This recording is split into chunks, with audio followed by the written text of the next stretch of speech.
Hey everybody, this is Ken Plume and welcome to another edition of Force 5.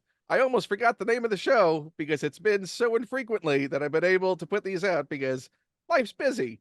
But I remembered the name of the show, and I remembered also that the show was about having a very special guest on to discuss their five favorite Star Wars collectibles from 5 to 1.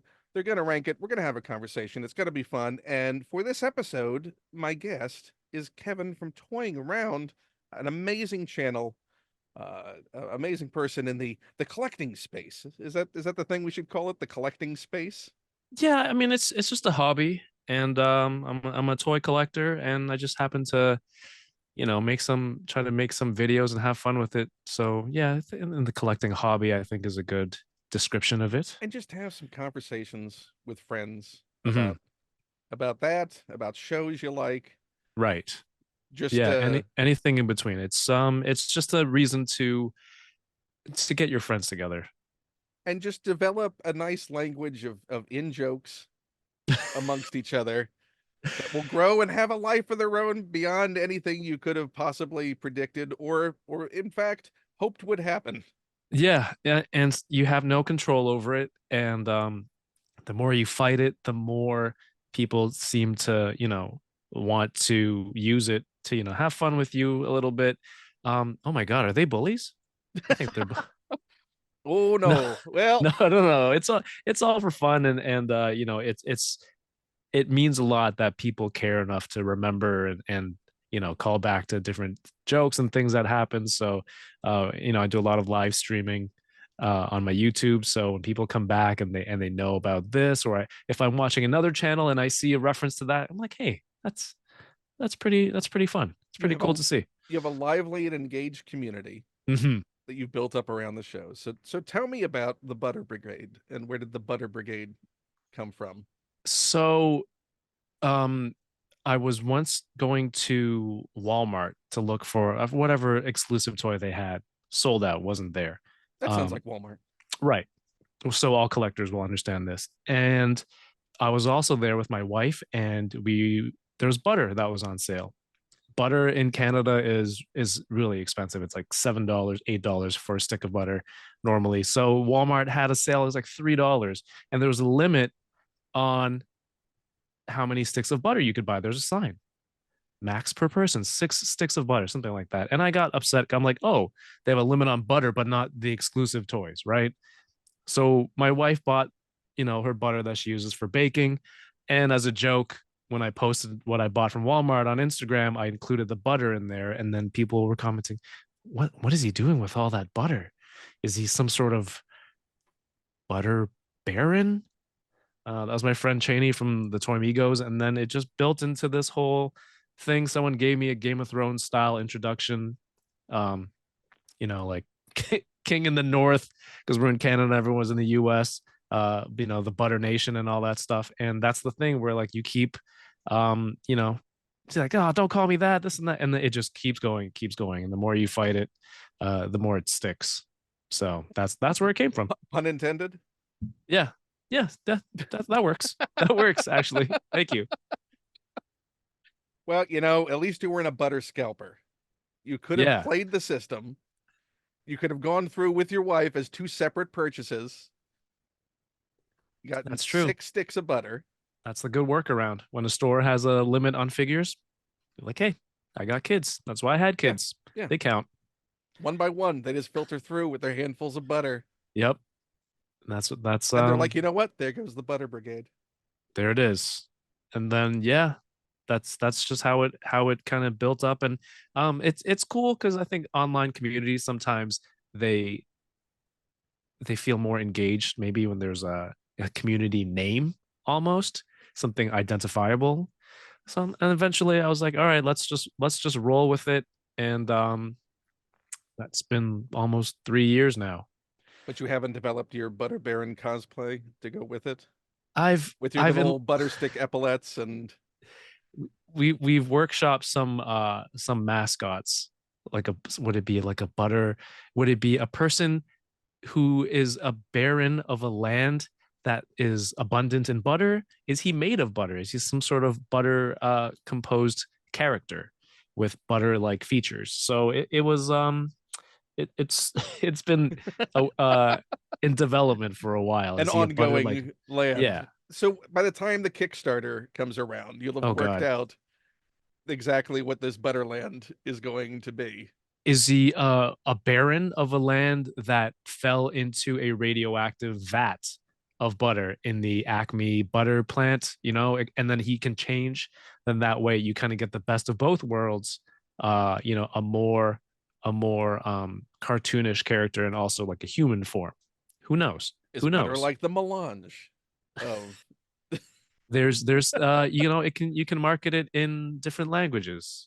You can in Spanish, you can do Mayor Mantequilla, and I guess French is also a B. The alliteration is important. Bear, bear. at some point? I just now I need to dig deeper and find out what the butter prices in Canada, why they are like that. Like I have this vision of people just crossing the border into the US to buy up suitcases full of butter to head back to Canada with. Going, God, it's so cheap. No comment. I'm not saying that I'm not doing that. Checking you at the butter border. So let's talk a little bit about sort of your collecting journey. Mhm. Can you remember the first toy line that you actively engaged with and collected that you were excited about? Ooh. I mean, I'm an only child, so I was spoiled with a lot of toys ever since I was a kid. The earliest toys is probably Ninja Turtles. I've always been a huge Ninja Turtles fan, and there's this anime called Saint Seiya that was pretty big back then, and I used to collect some of that stuff too. But then you know, you get older, you stop collecting for a bit, and when I got back into it, it was Marvel Legends, and this was around 10, maybe 10 years ago, 8 years ago. So that's when I got back into it, and it was Legends, Marvel Legends that brought me back in. So what era of Ninja Turtles are we talking about? Oh, yeah, you know, the original cartoon and the movie. Um, it was just the perfect time. I'm of that age where all that's even when I was overseas in Hong Kong, I was just completely enamored with Ninja Turtles. I'd be like a kid crossing the street, shouting into sewers, like, you know, calling for Ninja Turtles, see if they're there. My parents are calling me to cross the street and not get hit because it's it's Asia and the drivers don't care.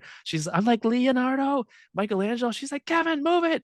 So yeah, I was all in. When we came to Canada, I had a Ninja Turtles suitcase um filled with filled with action figures, random toys. I think I had some comic books.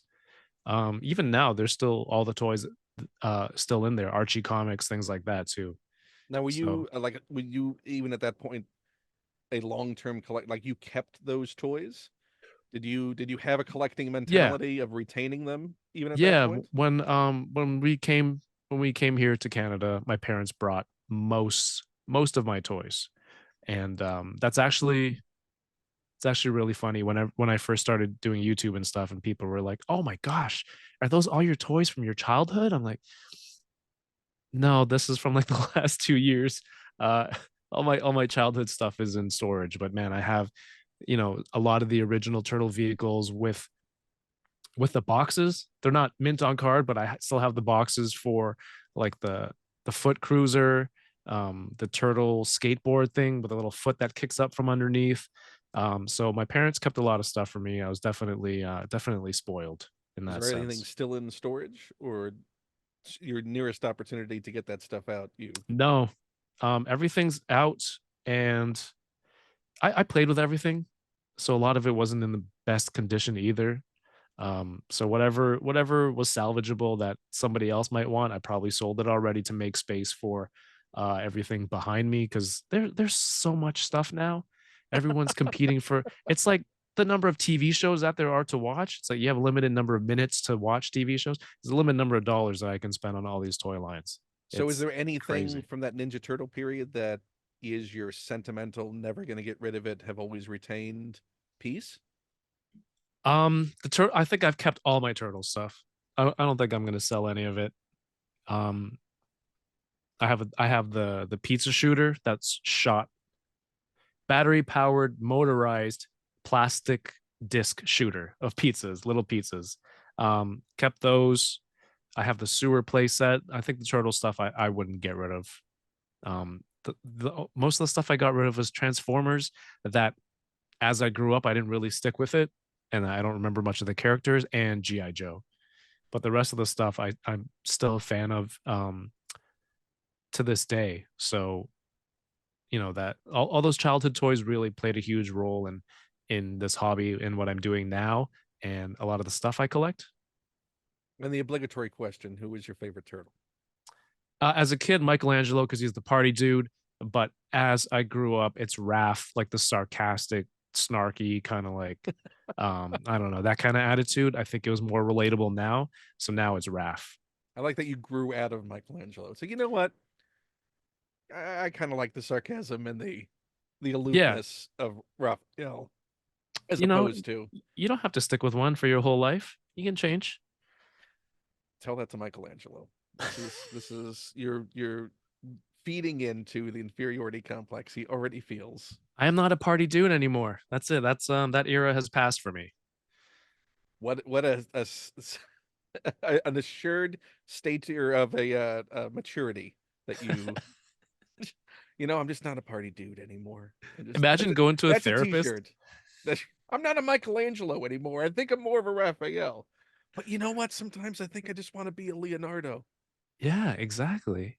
And sometimes I just want to go read and fix stuff around the house. I I think wish they're I wish yeah, I were a Donatello. I wish I had just the abilities to be a Donatello, but I'm not. I'm not a Donatello. I just don't have those skills. exactly. And it's just great to see, every generation has had their own version of turtles since then, right? It's I not, I mean, was like, oh, it's not my turtles. It's like, hey, it has to be for somebody. And then, for each generation to have a different version. Like my kids, saw Mutant Mayhem and they loved it. And that's a really cool feeling and thing to be able to share with the kids. So that's cool to see. and to be able to get those figures of those versions for them. Yes, So for them. yeah, yeah. Just There's a box right over there. help Daddy pick out the Ninja Turtles for his collection.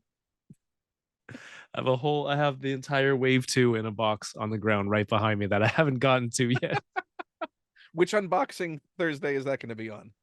Oh, I don't know. I might do a separate video. I was actually sent those from Imports Dragon. I think they import McFarlane and Playmates Turtles toys here in Canada. And they were nice enough to send a set over. So I'm like, might just do a dedicated video on those. And they're really fun toys when they get into the nitty gritty and they make every single villain that you probably won't get anywhere else. It's worth collecting those turtle toys. They're awesome. And I was happy that that line was pretty on model. Yeah, That hasn't always been the case with Ninja Turtle toys. since the beginning. Yeah, since the beginning when it comes to Yes, the animated versions. right. How many decades did it take to get a shredder that looked anything like the shredder from the cartoon? Oh boy. Yeah, Yeah, I that was understand. late 2000s by the time that even was a hint of something someone finally did. See, Hmm. that's always for me is being on model. I love toys that are actually on model, and it is such a sad rarity, and certainly was during my childhood. But enough of that disappointment in just the world in general. Uh, can you uh, remember when sort of Star Wars collecting entered into the picture? So Ninja Turtles was your first. You Hmm. had Transformers, GI Joe also in there.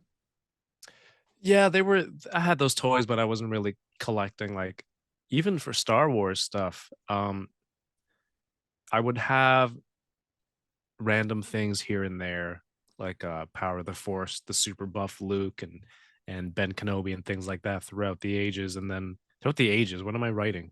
Like a history book? Over the long Um, years, we through many eons.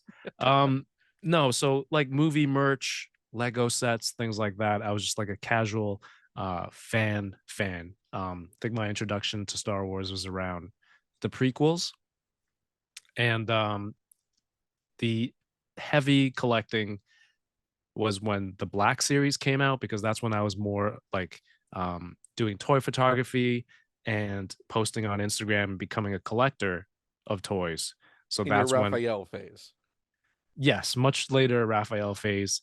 And I was like, oh my God, 6-inch articulated Star Wars figures I could scale with Marvel Legends and a lot of the 112 scale toys out there. This is awesome. So I was buying everything. And that was my introduction into Star Wars collecting. And from there, um, a couple of pieces that are we're going to talk about later tonight, and just getting into vintage collection. It's just, you know, you can see as I look down the sadness in my voice, it's like debating between the two toy lines in my own head as we talk about this, and just that Because you made some dilemma. decisions about that Yeah. recently, or started on the path of making hard Mhm. decisions It was a about that. very Leo like move. Oh my God, am I in my Leo face?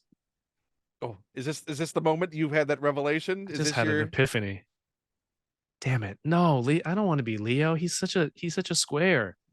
I don't want no. everyone says that as they enter their Leo phase? What a Leo thing to say.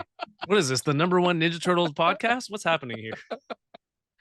So Psychoanalyze me. so we'll talk about the TVC. I mean the vintage collection and Black Series sort of pros and cons and the push and pull of that, particularly as we enter a more economical Mhm. age for a lot of us and making hard decisions along that path. But we'll get to the hard decisions later. But we should start out with then the number five choice, because you're going to rank these from Right. five to one. So, what is number five on your list of Star Wars collectibles in Number your collection? 5, it's a beautiful looking piece. It is the Hot Toys Chirrut Imwe.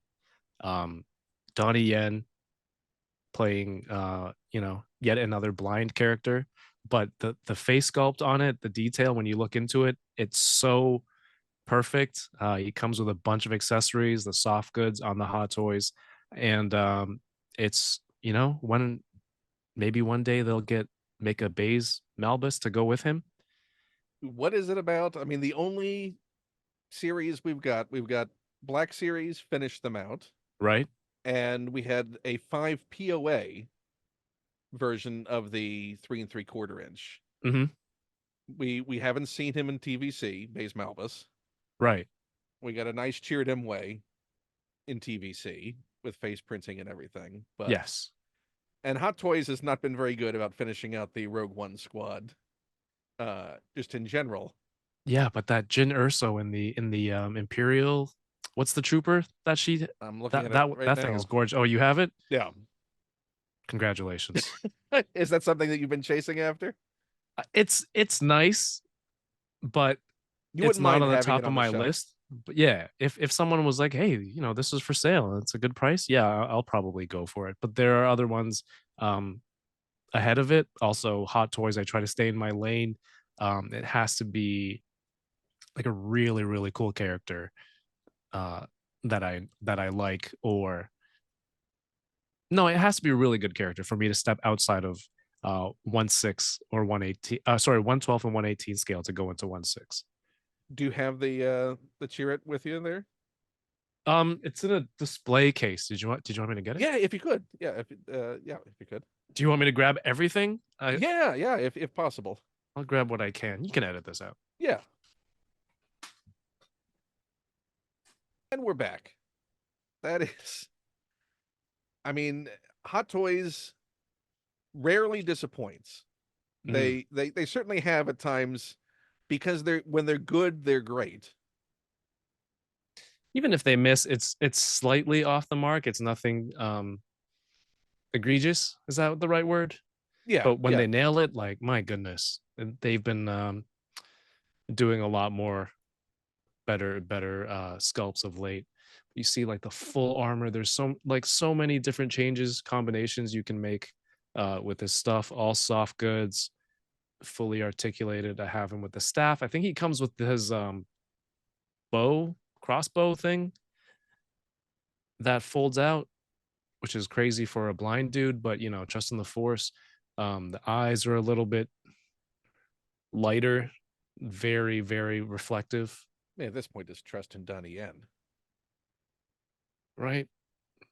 So, do you remember what your gateway hot toy was? Oh, absolutely. It was Jack Nicholson Joker from Batman 1989. Um I With that found that deceptively light felt hat? no, it's a pretty good figure. The hat, the I what mean, was it? that Somebody. light feels super lightweight. Like when if you think it's going to be heavier when you pick that hat up because it's just flocked plastic. Oh yeah, yeah, you're right. Yeah. You're right. Somebody on like a local classifieds page was selling it downtown Toronto. Um, really good price because that was up to probably $500 or $600 Canadian at the point. And so I sold a bunch of toys, drove downtown, got it. That was my first. That was my first hot toy, and again, it has to be a character that I, really, really love for me to step outside of the scale and also the price range. But once that happens, then it's like, oh, I'm never gonna buy a $300 figure. Oh, I'm never gonna buy a $500 figure. And then like, now I'm still trying to be responsible. It's hard. There's a lot of enablers around me that collect hot toys. Yeah. Um, You're so on I a try show with to, one of them. yeah, exactly. I'm on a show with one of them who is on the show. Yeah. And he is the worst enabler when it comes to hot toys. Yeah, you The have to. point where he was talking about the fact that I think I have like 17 Bo-Katans coming because I forgot that I pre-ordered. Mm-hmm. Mm-hmm. Like, what are you doing, So, Paul? What are you doing? yep, that's our boy Paul. In fact, he's even here with us. Oh, there's a little Paul. I see you have the bust behind you in your background. I did. I sent it out. That was a whole nice big thing to let him know that that was coming. Uh, Very cool. Still no Hasbro. Still no They gave Hasbro. him a helmet. So have you got the helmet yet? Was it determined if it has voice lines with it or not? Oh, I didn't get batteries. I have the helmet. I have it signed. I have it signed.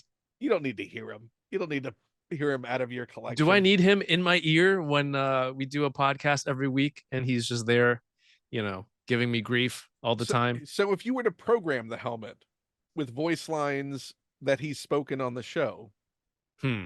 what would you put in the helmet? So the He called The Boba Squadron. yes, the Boba Squadron podcast. The the main one would be him calling me and Yoko dumbasses when we said, I think it was Jaws, that no, one movie that we said we hadn't seen, and then his reaction was dumbasses. Um, Very Red Foreman-ish. So I'm gonna go with, probably have that line. The second line would be, oh, sorry, I just tried to look through the computer into your room, because he does that a lot on a live podcast. It's like, oh, what kind of computer do you have? It's like, it's not how this, we don't have that technology yet, Paulie. Um, but there's, I could probably keep going. How long is this episode? I mean, he's stymied by tape, so you gotta give him some slack. He's of a different generation. I say that he's basically my generation. Yeah, Uh, he's of a different generation. You have to give some space. we like to have fun. It's all good. So for the Cheer It, was it now the Joker you bought as a second hand? The Cheer It was a day one. This is available. I'm gonna get it, or was that also? No, that was another. Just sometimes, when you're collecting, and it's really a sickness, and when you're not buying anything, you're like, oh, I'm gonna scroll through the classifieds and see what's available, and then next thing you know, some guy's offloading a Chirrut Imwe hot toy, and you meet up at Tim Hortons, and you look through the box and everything looks good. It just works out. You have I to be like how you fast. made the experience very Canadian. Yeah, of course. Of course. Just for your Canadian listeners, it's more relatable, and maybe your American listeners in the upper northern New York area, Niagara Falls region. Yeah, Buffalo. Buffalo knows what we're Yeah, talking about. there you go. Shout outs to Buffalo.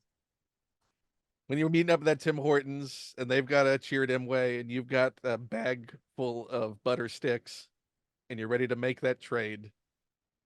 Mm-hmm. That's how it goes down.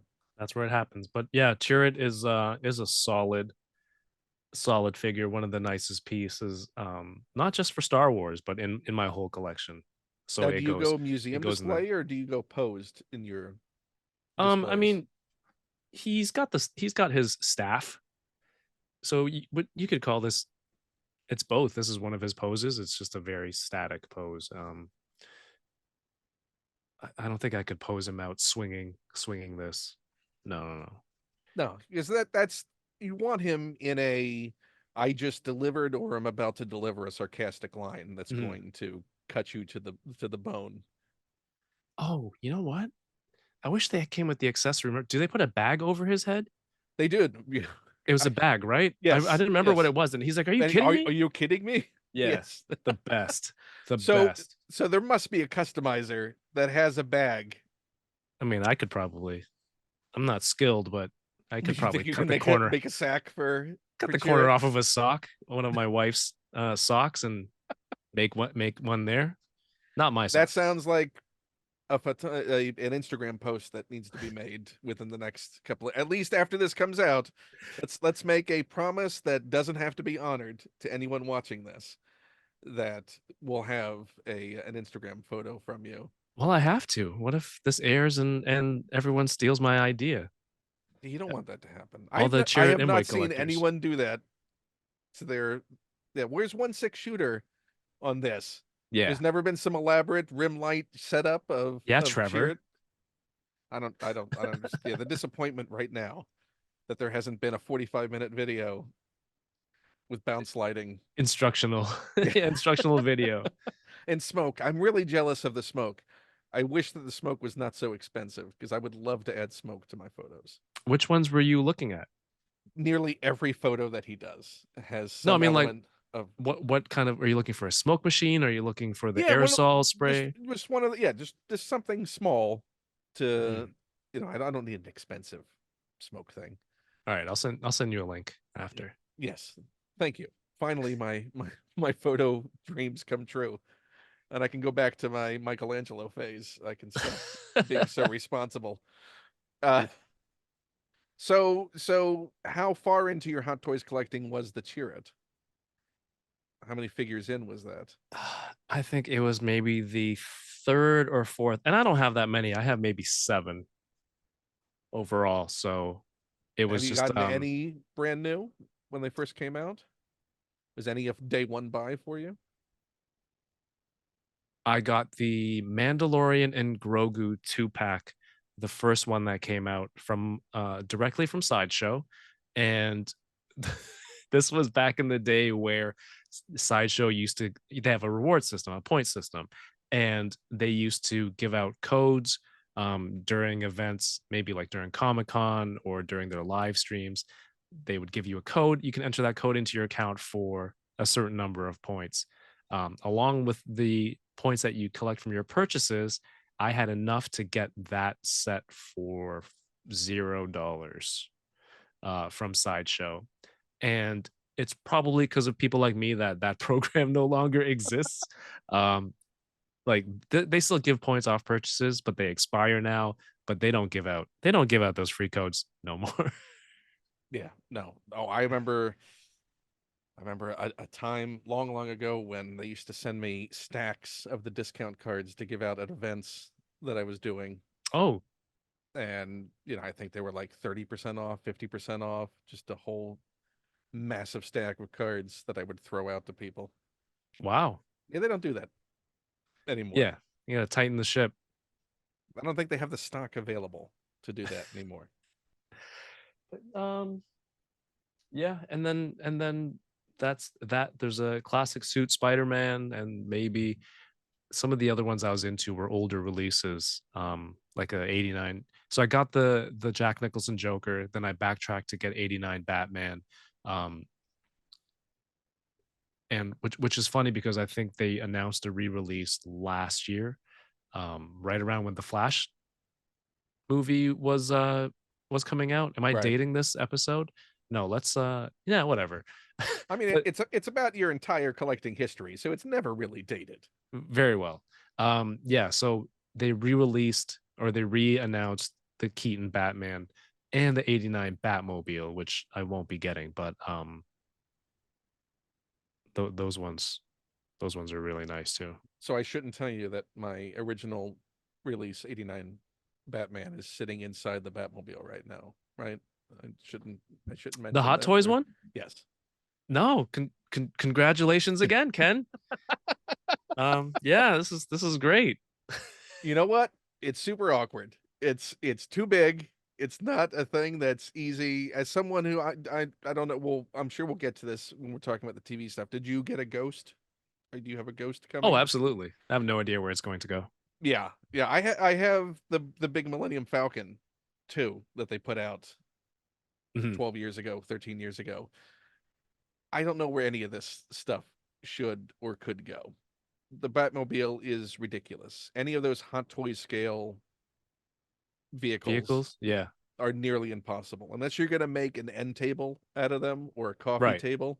Yeah, yeah, yeah. It's not a practical thing, and you are constantly terrified about what will break off or someone hitting it with an arm as they're walking by. It is it's not worth it. Just what, you're better off Mhm. not having it. Well, I have the coffee table behind me. That was the original That intention. being said, I will meet you at the Tim Hortons down the street from you You need a coffee table? in about It's the IKEA one where I actually had the middle shelf. So it's like the wire metal frame, the big glass on top. So I had the base of it lowered, like extra slits cut out in the legs of the table so it can be lowered.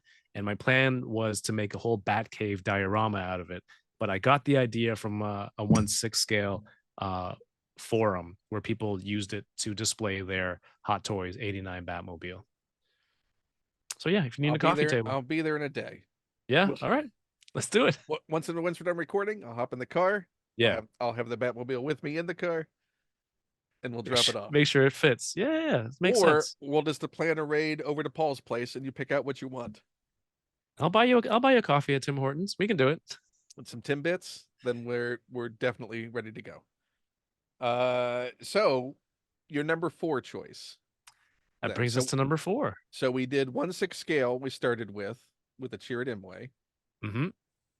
Uh, The next one, and again, these are all over the place in terms of what they are and scale. But we talked about Hot Toys vehicles being ridiculously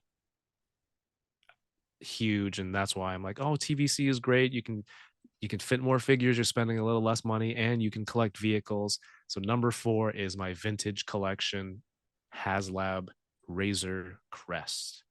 Uh you already saw the difficulty I had getting Chirrut out of my display case, and viewers can watch it in the blooper reel. But I cannot bring this Razor Crest down.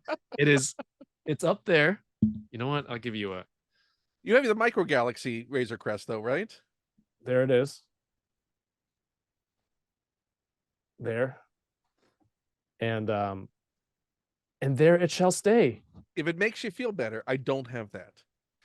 Again, I didn't I know this did. was I a didn't. I competition. didn't manage to get that. Look, see no, but I'm jealous of those who do have that because I missed out on that. I missed out on the sail barge, Right. and This so part of me getting the Ghost is sort of a direct emotional response to not having gotten either of those. right. I didn't get in on the pre-order. I think the HasLab closed the week before, spoiler, the ship blew up on the show. And I was always making a joke like, what if the ship blows up? I'm not going to spend, however many hundreds of dollars with 250, 275 US for the ship. Sure enough, you know, the project finished, it got backed, all the stuff. Next week, obliterated. Um, so I felt great. I was like, ha ha ha, I was right. And then I'm like, what was that worth? Because now I don't have the ship. So later on, a store near me had it for sale. I sold a bunch Revel Tech Ninja Turtles. I sold all 4 Revel Tech Ninja Turtles, which are highly sought after and a little pricey. And it got me like 3/4 of the way to a Razor Crest, so I'm like, let's do it. And I picked it up. Do you what how do you feel about people who pick up these things and like they part out pieces? Would you keep everything personally or would you part I them mean, out? personally, I would. Yeah? Just for me, I would, because that's the complete thing. I am an opener though, Right. so it's not like I would leave those figures carded or anything like that. I would take the things out. I'm not precious about that. I would still save the box just Mm. because I also like the packaging. Yeah, yeah, yeah. And if it ever goes someplace else, here's a box that it came in. Fits it perfectly. Yeah. But I have a store near me that I love dearly and get stuff from all the time. They're my local comic shop go Hmm. to and get a lot of my stuff. They recently got a Razor Crest in and they parted it out. And they Okay. so for me then it was just like I'm patient and I'll wait until a full one comes along. Like for me, if I'm gonna finally pick it up, I would like the full thing. I would like the full package Right. of everything that came with it. Because then just the completionist bit of my brain that I can't shut off and wish I could would go, but you're still missing that. You're still missing, that mithril and carbonite to make it a Yeah. complete thing. It's never going to be complete without that, and you'll know that it's not inside there. You don't look at it, but you'll know it's not in there in Hmm. that storage hold. And you'll know that you're inferior to other collectors. I have the same issue.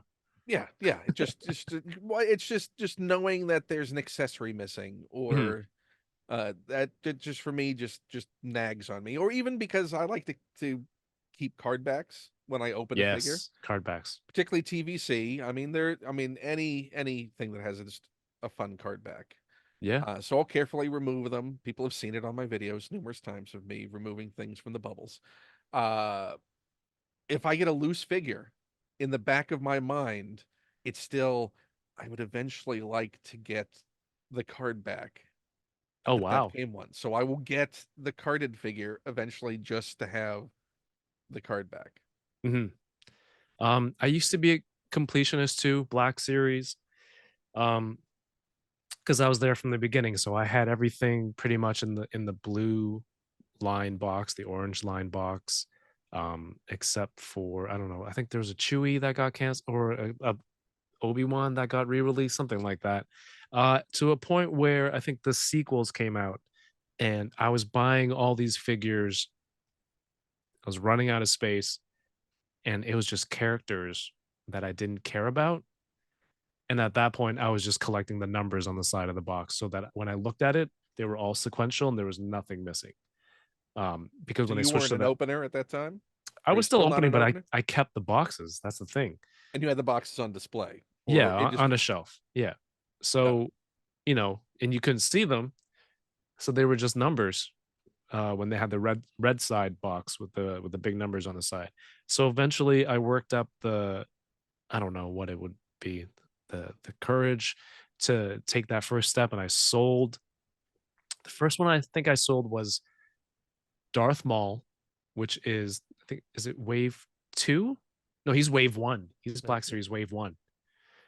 Because I had the SH figure arts, which is, you can argue it's a superior 1/12 scale Darth Maul figure. It's more articulated, things like that. And then once that happened, the completionist kind of mentality, um, it kind of broke the seal and opened up the gates. Like I was able to sell stuff without needing to keep the ones I don't need, and also not having to buy things for the sake of being a completionist.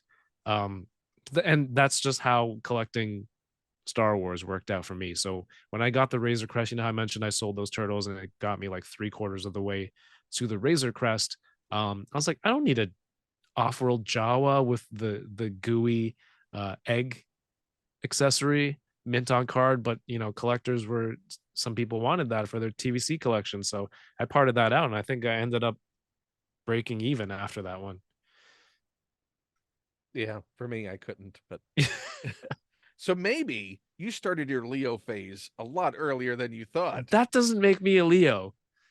Come on. That's There's totally a Leo move. To no look at way that and go, what would be the right thing to do in this moment? to have like a Zen-like approach. Yeah, to have just that maturity to go, do I need this? Is this Mhm. really necessary? What am I getting out of this? That's Oh not a no. Raph move. No, it's too calculated. Damn it. No, I don't like And this. Donnie would keep the collection too, just because.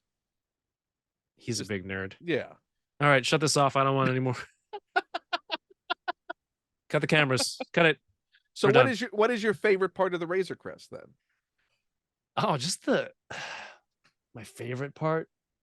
It just looks impressive to have a vehicle with that much detail and paint and the playability of it um through and through. Even the smallest detail, a stand that tilts the ship just a little bit to make it look like it's in flight, in motion, versus just the standard flat parallel to your shelf or whatever kind of stand it may be. It's just pretty awesome overall. Yeah, So even there's as a a lot of kid, you detail talked in it. about that you had a lot of play sets. Hmm. And so play sets were a big thing for you. Yeah, That's the one thing that certainly in the Black Series line is difficult to do and has mostly been lacking is having vehicles, having play sets hmm, like that to build these things out and display the figures beyond just I have a bunch of figures sitting on the shelf. yeah, Uh, is that part of the appeal of TVC for you over Black Series? yeah. Play sets I had. What was it? The Kenner Batcave with the Joker TV screen thing. Um, a lot of the turtle sewer layer, a lot of that stuff. And I'm like come to realize that like doing toy photography is almost like a grown-up version of playing with your playset.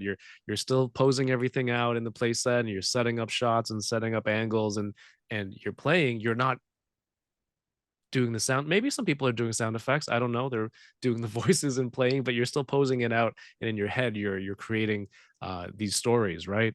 So yeah, you don't get much of that with Black Series, if at all. But if you look at TVC, you can get the Tantive hallway, get two of those, and get do the Vader scene from Rogue One. You can do the opening scene in A New Hope. Um, the Navarro Cantina, not the greatest. The Jabba's Palace, I think. Did that even come out yet? It did. Did The did throne that room? ship? It did. Oh yeah, I missed that, and feel like I that think might have been a November. I HasLab. Yeah. No, no, that was a ridiculously open-ended order for. In fact, I think you might still be able to get it on Pulse. No, I don't know if maybe it seems like an item that they would have planned for a HasLab, and then for whatever reason, maybe they had to switch something up, and they made that a Maybe pre-order. that was in the time when the Black Series HasLabs were not doing too well, Yeah, and they thought, you know what, let's just the tried. we're not ready to go with another HasLab, and Yeah, we're sort of licking our wounds over this. So maybe, yeah, that seems like it might have been. because it's a pretty big set. The Black Series, maybe there was like what the Boba Fett SDCC set that had some accessories like the Han and Carbonite. There was a Toys R Us exclusive Jabba, which was just the platform he was on, right? Yes, Um, there's a Han and Greedo 2-pack also at Toys R Us, and the diorama pieces from the cantina were just cardboard.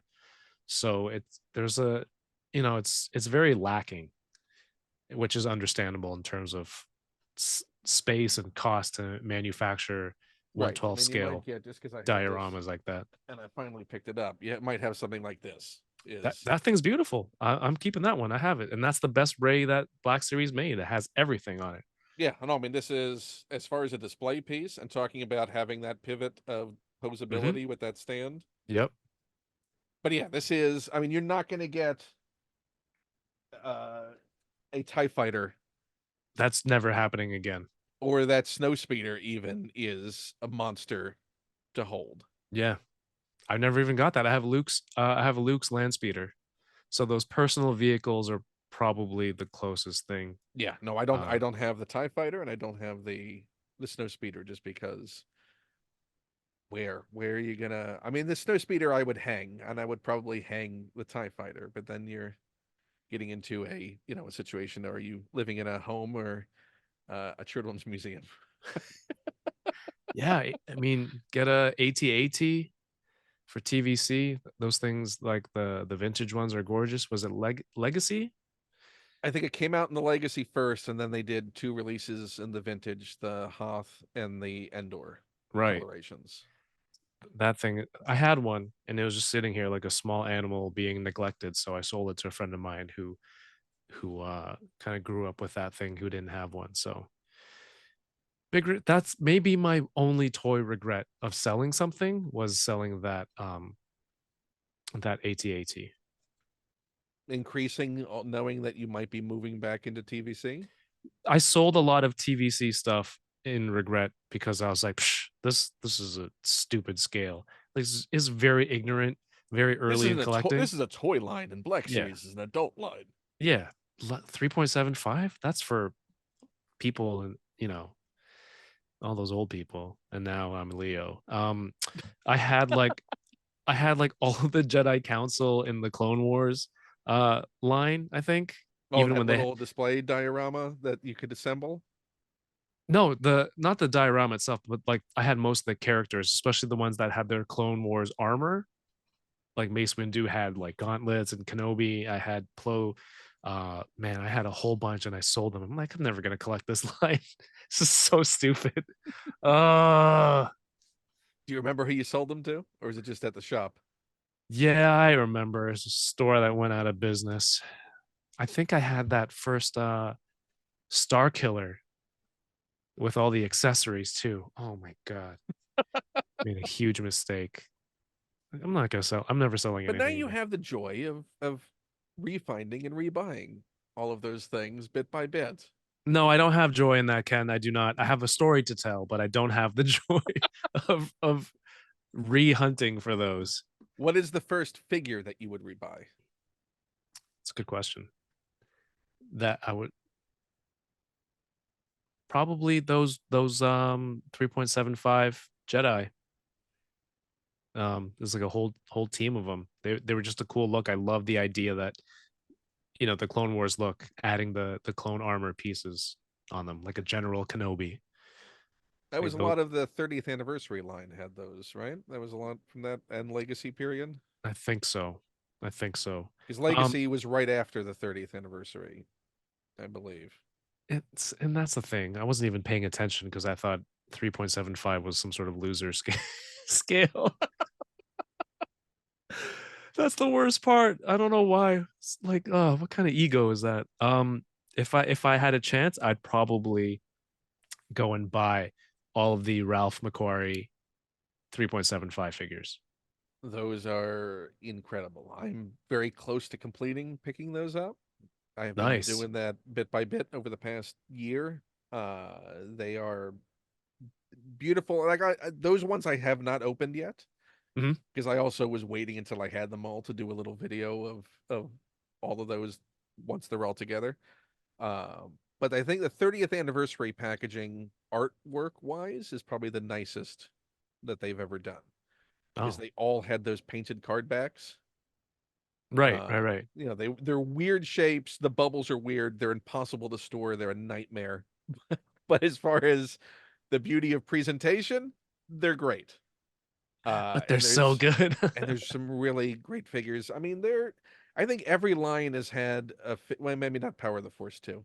Nearly every line has had a figure that you look at and you go, this could have been a modern figure. This is still so great in realization. Mhm. Like some of that Power of the Jedi stuff that came out around 2000, 2001, amazing looking figures. I mean, I've taken some wonderful photos of this before, but the Power of the Jedi Mhm. Padme, considering, we haven't even gotten this in Black Series yet. Let's see Right. if we can. There we go. I mean, still great paint, great Yeah. sculpt. Um, yeah, no, once you dive into and the thing is, if you're just a collector who likes to buy things when he shouldn't, uh, which is every collector, yeah, there are just so many 3 3/4 scale figures. It is I don't know how you could be a completionist Right. when it comes to that scale. Just I think they're about to release the 310th in just the vintage collection. Oh wow. So that's just since 2010. Hmm. And I think prior to that they had released like that Darth Vader 500th figure released to commemorate that. So to know that there are over 1,000 figures out there that you could get is ridiculous and humbling as a collector, but it Hmm. it does provide some security that you can continue to to still find these things you never knew existed. Is that a sense of, is that a type of security that you look for? That like to know that there's something for you out there to keep buying? You can never go, well, I'm done, unless it's I'm actually walking away, and Right. but then you'll just start to rebuy it all again in 5 or 10 years when You can't help it. no. I don't think you can leave it. Well, I mean, you see a character that suddenly triggers it, or a figure that looks so good that you're like, I like this, but now he's alone on the shelf. Who's gonna be with him on that shelf? That can't just have this single figure there. You have to be completely like out of the life, shut yourself off from any of the releases and stuff. Otherwise, you'll it'll keep bringing you back in. There are three factors I think that are most horrible to trying to leave the collecting life behind. Uh, One is friends who collect. Friends are the worst. Uh, the second is eBay. Right. And the third is a really solid comic shop or collectible shop who will work with you, or go, hey, look at this thing that came in, or I know you like this. Oh, you don't get that anymore? Do you want to see it? Should I set it aside for you? We'll Oh, work out I something. can order that for you. Yeah. Yeah, friends can be the absolute worst. Uh I'm sure you've had those late night eBay sessions where you just decide to look something up for the heck of it, and you go down a rabbit hole, and suddenly you're going, I'll make an offer that's so ridiculous, and they won't take that offer, but I'm committed if they do. And then the jerks come back and accept the offer, and now you've got the thing that starts you on a journey of getting the other things that you're like, well, I've gotten that now. Maybe I'll find the other thing that goes with it. I mean, I have one half of the drummer from the Jedi Rock scene. I need the other half of the drummer to make the full drum that they're beating. Did you notice that in all three of your scenarios, it involved somebody else being nice to you? Yeah, yeah. Okay, just wondering if there's I something think I there. think the problem is I surround myself with nice people, and I've got to work on that. I don't know if that's a thread we want to tug on there. I'm too good at judge a character is my problem.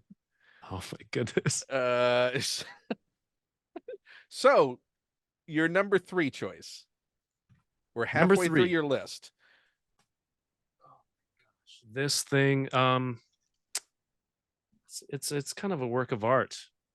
Should I bring back the toy cam? Let me bring back the toy cam.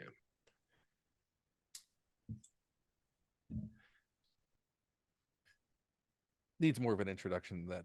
We're bringing back the toy cam. The toy cam. The my favorite character, Star Wars, Obi-Wan Kenobi. I don't know why. It just worked out that way. And this is the sideshow Mythos 1/6 scale Ben Kenobi. This came out before, the Kenobi series was out. The idea that this is supposed to be like a mix between Ewan McGregor and Alec Guinness in his period after getting to Tatooine before A New Hope. And so I thought it was really cool because they try to fuse the look of both the actors together. He's got his kind of nomad look, but the accessory pack that he like his pack that he carries with him was so cool because he again that Clone Wars armor on a Jedi. It's clearly not lying about that. This was one of the appeals that he carried it with him on his pack. There's a mini a personal size moisture evaporator for him on Tatooine. He's got a gaffy stick, one of the Tusken rifles. He's got his roll up, and I think there are in the process of removing it from the shelf. I dropped some of the lightsabers that he comes with. He comes with Qui-Gon's and Anakin's lightsaber that he has with him. Um, and again, all soft goods. This isn't Hot Toys. This is Sideshow, but I don't think that makes it any worse. There's like discoloration on his Jedi robes. Now, The Sideshow can be hit or miss, Oh, absolutely, absolutely. as any company can. Uh, But when Sideshow can nail things and get into Hot Toys realm, and this is certainly one of their, like, I think they have you ever seen the Darth Maul that they did, I have not, the Phantom Menace Darth Maul? It every bit as good as Hot Toys could put out. Great sculpt, great paint. Um, and all and the then accessories sometimes too. they miss. Has he got Right. the macro binoculars? Yeah. So they first came out with the Mythos Kenobi. It was this, but it was a statue. I saw it at Star Wars Celebration, and it was, I don't know, maybe it was like $1,200, something crazy, and that was definitely way out of my uh comfort zone.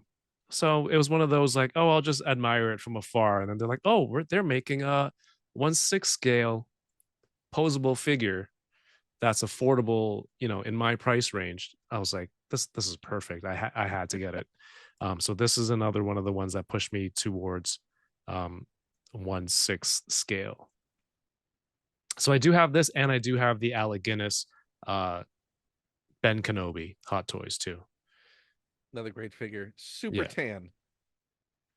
Yeah. The cool part was this is kind of the look he has um in one of the Star Wars comics when they talk about Ben's time on Tatooine, and then that translated into uh Obi-Wan's look at the end of the Kenobi series when he's on the planet right before he sees Qui-Gon.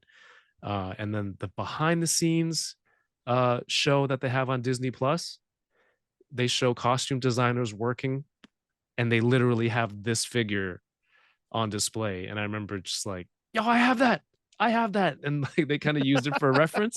So that's like it's just been a cool figure for all the time. This actually I did pre-order this one. No Yeah, no, points. that is a great figure, and also jealous. I don't have that one either. Yeah. Leather pack with magnets here. It's super cool. This is real twine, rope, hook, belt. You think this is the one that he gives Luke before he goes on the Death Star? But now you're gonna need to get a glowy Qui-Gon to walk beside him. That's true. I don't think they've made it yet, but this is um this is one of the ones that's up there. A lot of these are just really, really nice looking uh detailed art, almost art pieces. Yeah, you could call this an art piece, right? Artists work on this. Oh, I mean, I think That everything, every collectible is an art piece in some way. I mean, artistry goes into crafting of every type of collectible that we have. Yeah, for sure. Yeah, this one just speaks to me. It just hits so many. It checks so many different boxes. Clone armor, Right. Kenobi. And that also has sort of the added artistry of being something that was realized uniquely in that form. Yeah, Meaning the extra step there was nothing that translated from interpretation and artistic vision had to go into melding that Ewan and Alec version into that, and how's he going to dress, what's he going to have, what would he have in his pack, what, all those decisions that are outside of existing media. I just remembered. Through my channel, I talk to a lot of toy collectors, but also people who work in the toy industry. Um, and I had an opportunity to speak with an artist, Joe Allard, who does a lot of illustrations, but he does a lot of concepts for toy companies. And it turned out he was the one who kind of like drew up this look for the Mythos Obi-Wan. How could you forget that? It's just the story progresses. I just went in chronological order, but that's another part. So again, this figure that just keeps coming back, and it's just cooler all the time. Sometimes you just buy something and it stays on your shelf. Maybe you don't pay attention to it, you forget about it. Like this one has just been coming back every once in a while. Just, hey, remember me? Like, hey, now this is how it relates. This is why you love me so much. I'm like, yeah, this is that's why this one definitely, yeah, makes the list. When you're displaying pieces, because Mhm. obviously, I'm assuming that the direction you're pointed right now is your workstation, generally your working direction of things that you're facing or the things that are in front of you right now. This way, Yeah. there's nothing here. This is the streaming setup, and Daniel Craig. Is this No Time to Die movie poster? So when you're there, you don't see any of your collection. No, everything's behind me. Sometimes I turn around like a Bond villain, and just admire. Is there anything But you keep on your desk? Do you have desk collectibles that are like these are the things that I like to have to hand or to see when I'm working? no, because once I do, I'm very bad at cleaning, and it'll all clutter up. So I try to put things back when I have a chance. If not, because I do an unboxing every week, right? Several unboxings, so I got to keep this area clean. There might be some figures from last week that I opened that I haven't put away, but if I combine that with all the boxes and everything, like it clutters up really fast when I'm working. So I try to keep this place very clean, but I can see over there behind me. There's some stuff on the walls here that I can look at, but on the desk, I try to keep it as minimal as I possible. wish I could be as Leo as you when it God damn. comes to that.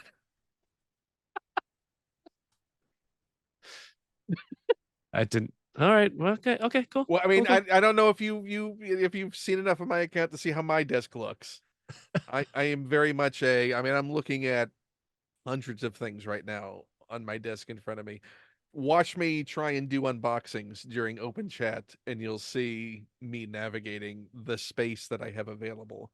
Well, that's not to say my floor isn't covered in boxes, toys, and other things. I want I had. but mine is like a curated collection of chaos of the amount of stuff that is all nicely displayed, nice and clean. I mean, it's not cluttered in a way of just being like a mess of stuff, but there's a density. There are archaeological layers of things that are positioned.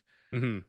There's definitely foreground, midground, and background elements that happen within this display.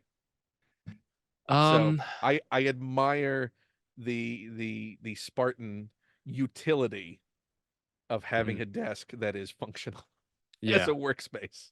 I mean, you saw the difficulty I had going to my shelf to grab two of these pieces. So, yeah, it's kind of, when you get like a foot and a half of snow and you get a shovel and then you shovel it through that first middle trench, and all the snow is like on this either sides of it still standing up. I have that style of a walkway here to exit the room. Well, I mean, and it's one of those things where things that were never supposed to be display spaces become display spaces. Yep. And I've pointed this out before, so there's no new shame that's coming with this. But I will say, behind me, what you think it might think is a shelf, actually a piano. And most of those figures are standing on the keys, Oh, just no because way. I wasn't using the piano a lot, and I would just sort of set things there Yep. nicely, and then Yep. it just started overtaking it, and now it's too much of a functional shelf to remove the keyboard or to remove the things from it. Hmm. So I think I've been going about it all wrong. I've been looking for bookshelves. Piano is the way to go. if you want a wholly unsteady surface that is wildly variable based on the weight of the figure on it, then yes, put them on keys of a piano. That is, Well, at least you get a nice surprise little tune. It's kind of charming each time you put I something mean, down. it does work for stacking them on risers. You you want them a little higher, put them on the black keys. What about the that little bar where they put the music? Oh, pages on. the music stand. Yeah, you can put a few figures on there. Some of the It is, yeah, yeah. that's prime real estate. And now you can see behind. You can see the little white keys poking through. Oh my god, Yeah. that's very funny.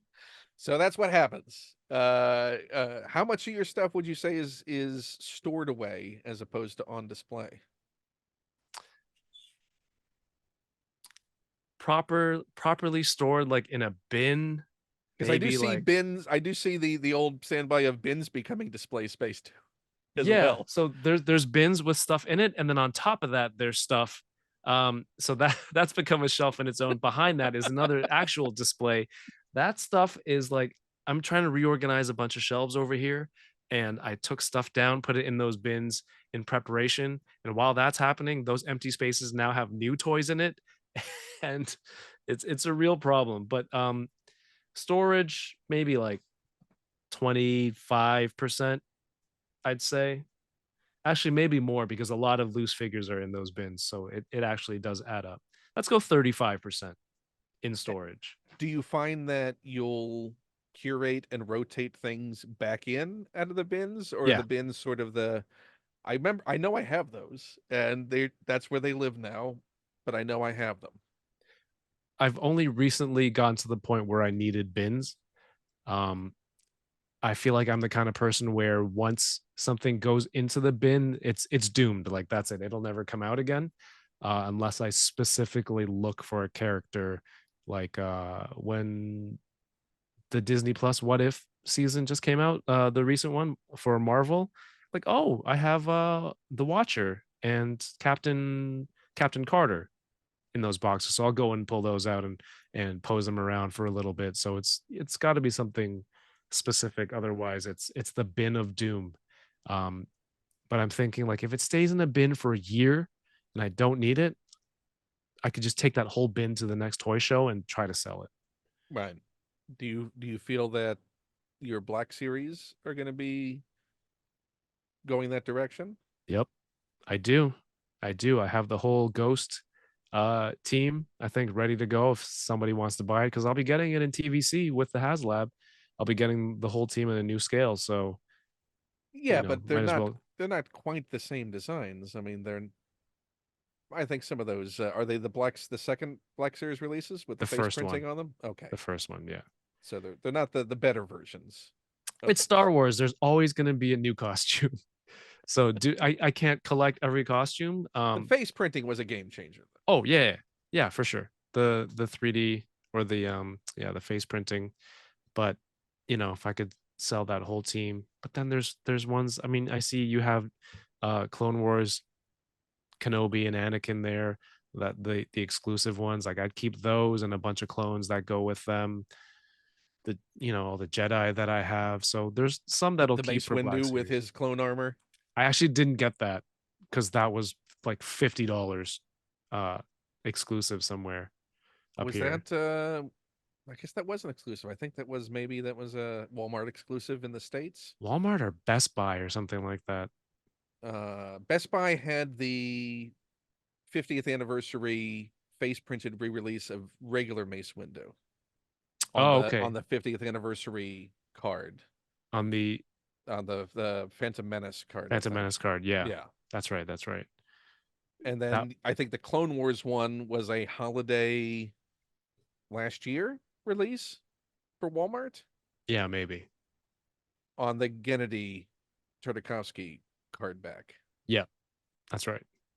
Which Uh, is very cool. But it but was now they're just re-releasing it again in that 2-pack with his clone trooper oh, that's right. battalion. There you go. I can get that. Yeah, I don't know why. I think at the time I'm like this seems lazy. I thought they just put another Mace Windu head on is it the same body as Kenobi? No, no, I think Is it's it the because the different armor enough? pieces are different, right? Hmm.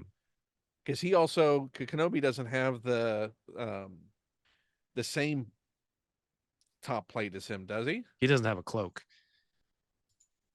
But yeah, I do have the Phantom Menace card back for Anakin and Obi-Wan for those. I think those were convention exclusives. Yes. Yeah, Obi-Wan was the Padawan Obi-Wan, right? Celebration, I think. Wasn't that Celebration Chicago exclusive? Sorry, it's Kenobi and Darth Maul. Were the two exclusives for Yeah, Celebration. yeah, I have them in a collector case. Yeah, I finally got that Kenobi just recently and felt sort of bad for opening it. And then I thought, you know what? I want this open. I don't I don't want to leave it trapped inside this, albeit nearly impossible to extract the figure from card back if you want to keep the card back because it's got that layered card back that Was has there something about the figure that you wanted it open, or didn't they release it it's normally? no, they didn't. With that face printing, that's the only face printed one that was released. Really? The original release was the painted face, Right. so they redid it for the anniversary release. That's crazy. Sort of like because I don't have the Qui-Gon that was a Best Buy exclusive. That was the same thing where they did the Oh, face that's right. printing on that. Mm-hmm. I With am the jealous that you still have uh, Toys R Us up in Canada, and every time I'll look at your video when you were talking about I went to a Toys R Us event. Like I wish we still had Toys R Us at events. We it's a very unique experience. If if you had Toys R Us or you had it taken away, or if you're like a small kid and you've never experienced a whole toy only toy store, like it's kids today don't know. it's They unique. don't know what Yeah. it's like to just walk in and it not be an aisle. Yeah, there you go. Multiple aisles of toys and of all sorts. It's a unique experience. It's one of the very strong enticements to make trips up to Canada would be just to walk through a Toys R Us again. Yeah, well, there's some toy shows coming up and conventions in Toronto. You can make a trip of it. Well, there's a mutual friend of Paul and I's who is trying to get a trip organized up for his next Bad Bash. Okay, So perfect. maybe for then. How close to where the Bad Bash is the nearest Toys R Us? Probably you can get there in half an hour. Done. How Yeah. close is the hotel to the Toys R Us?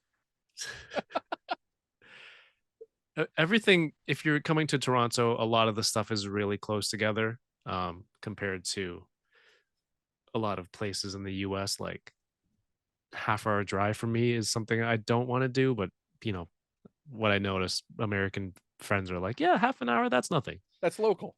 Yeah, It's like running to the store to go to get some groceries. exactly. Yeah, Exactly. no. The last time I was in Toronto was 97. Mhm. So it's been a fair amount of time Wow, since I was there. that is a Uh while. so Bad Bash it is this year, 2024. Trip to Toys R Us. There you I'm go. I'm ready. Uh there better not be any exclusives there. There better not be anything I need. I don't want to They, be they, cleaned out by Toys R Us again. you'll be fine. The strength of the American dollar will get you a long way. Oh yeah. Okay, well, I'll be there shortly. Uh, get it before it's gone. So going to your number two choice. Now, I did ask you to rank these. Mhm. Was number one an easy choice, or was Um, there a fair amount of back and forth on ranking two to one? well, even as we were talking this whole time, I was shuffling stuff. I'm like, does that go there? Like I know what the items are, but in terms of my favorite things, most important Star Wars collectibles, like I did flip them a few things around. So yeah, I was So number one wasn't always your number one. it was up there. It was always top two, but now it's number one, and I'm not touching it anymore. Some of the other ones were in flux the whole time. Okay, so your number two, the one that didn't quite make it. It- and when you phrase it like that, it's perfect because it's the Carson Teva Black Series helmet autographed by my friend and actor Paul Sun-Young Lee. Uh, Wow, it pretty couldn't even make good, it to first place. pretty good, but What are you, Hasbro? not quite there. Didn't quite make it. Uh, if there was a Black Series figure of Carson Teva, that probably would be it, but there's nowhere for him to autograph it. On He's the very foot like kind. Andy. Just like the Little smallest Paul scribble, with a backwards P. the smallest scribble. A friend of mine was able to hook me up from the US, and Paul signed it, signed the box, and we had some fun. And now it's just a cool symbol of, I mean, I think I've been friends with, I think Paul was first on my channel now like 3 years ago. And we've been kind of hanging out and um hanging out, collecting, just and doing the live streams and things like that. So it's just a cool symbol of that friendship and all that's transpired. And as I'm saying all this, I realize there's more meaning behind it. Probably should have been number one. um so you edit these videos, right? Yeah, that's my Nope. Nope. that's my number one. Nope. He's not gonna watch. Is he gonna? Damn it! You're gonna send this to him. I'm sending him the link. You're Don't sending it to worry. him. That's fine. He's, Clip that you part. know what? In fact, anyone watching this right now, go down to the comments to see what Paul had to say Yeah, about tag him. this. All right, damn it. Add that sound bite to the Well, helmet. well, But as long as you've known Paul and yeah. you know what a collector he is, Hmm. you know what a fan he's been for his entire life, and what collectibles mean to him, what Star Wars means to him, uh, what the community means to him, because he's Hmm. also very community minded when it comes to all this and very positive. What has it been like to sort of see all of this happen for him? His talent bring him to this place where now he is a part of this. That we're Oh. talking about, you have a Carson Teva helmet. Hmm. The fact that there is, a bust of him behind me right now, the fact that someone took the time, shout out to 3D Panda, to resin print Hmm. after someone had designed this and Hmm. paint this. That, hold on, I'll swap it out. There, it's like he's here with us Oh now. wow, that's a very good version of his expression. I like that. Let's see, how many times have you seen this on the podcast? That's very nice. Just sort of looking disapprovingly Yep, at whatever you just said, I know that. That's him trying to look through my computer. That little as window. he's going, number two. I'm number two. We've shared dinner, we've shared drinks, I invited you to my home, Kevin. and I'm number two. We broke bread. Wait till he sees that Trapper Wolf helmet's number one. No, if he's watching, I'm switching up my number one to what's that Mandalorian? Axe Woves. I'm changing it to Axe Woves. Or no, Mandalorian Fleet Commander. His favorite. His favorite. The helmets, going back to your question, from first finding out that he was a toy collector, Appa from Kim's Convenience.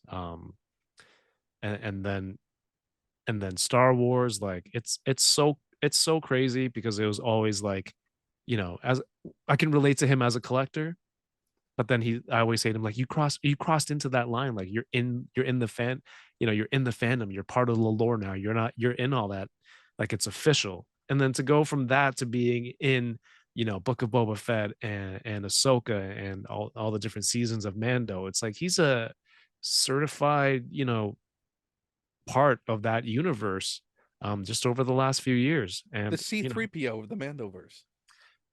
yes. And then when C3PO is in the scene, then Paul goes down to number two, right? So, it happens. And So but what you're saying is not the first time it's happened, Paul. Chill. all right. Well, when if you compare Anthony Daniels and then Paul goes to number two, I'm sure he'll be like, "Oh my God, what a legendary actor. I'd be honored." Maybe the same will be for number one. Who knows? Um, but just to see, Nice save. I'm a professional. To see him, show after show, kind of be, be part of Star Wars, and just knowing him as like the regular from like as a regular dude, hanging out and shopping for toys, and all the silly things that we do. It's it's so cool. And then now with Avatar, The Last Airbender, the season came out, and they they've announced season 2 and 3 is going to be made. Like, couldn't be happier. Couldn't be happier for him, professional, like in a professional level, but also for a friend, that all this good stuff is happening to him. And also in the unique position of even before Mando happened, for Kim's Convenience to be one of those shows that managed to escape Canada Yep. and The make its rare way. Yeah. the rare show. And it is a rare show Yeah. to do that, but to achieve that, and to make an impact outside of that sphere. Same thing that's happened to UK shows as well. Right. At the it's not easy to get a global audience, Mhm.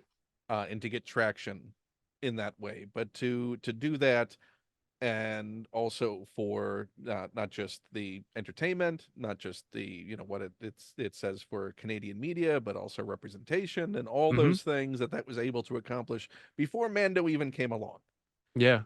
And then for him to be wish fulfillment, this super Star Wars nerd being part of that, and getting to live that dream, and being genuinely appreciative of the opportunities that have presented themselves and what he gets to be involved in, and Yeah. knowing how special it is. It's nice to see his journey, and then to see him give you shit on on your on your podcast on a regular basis.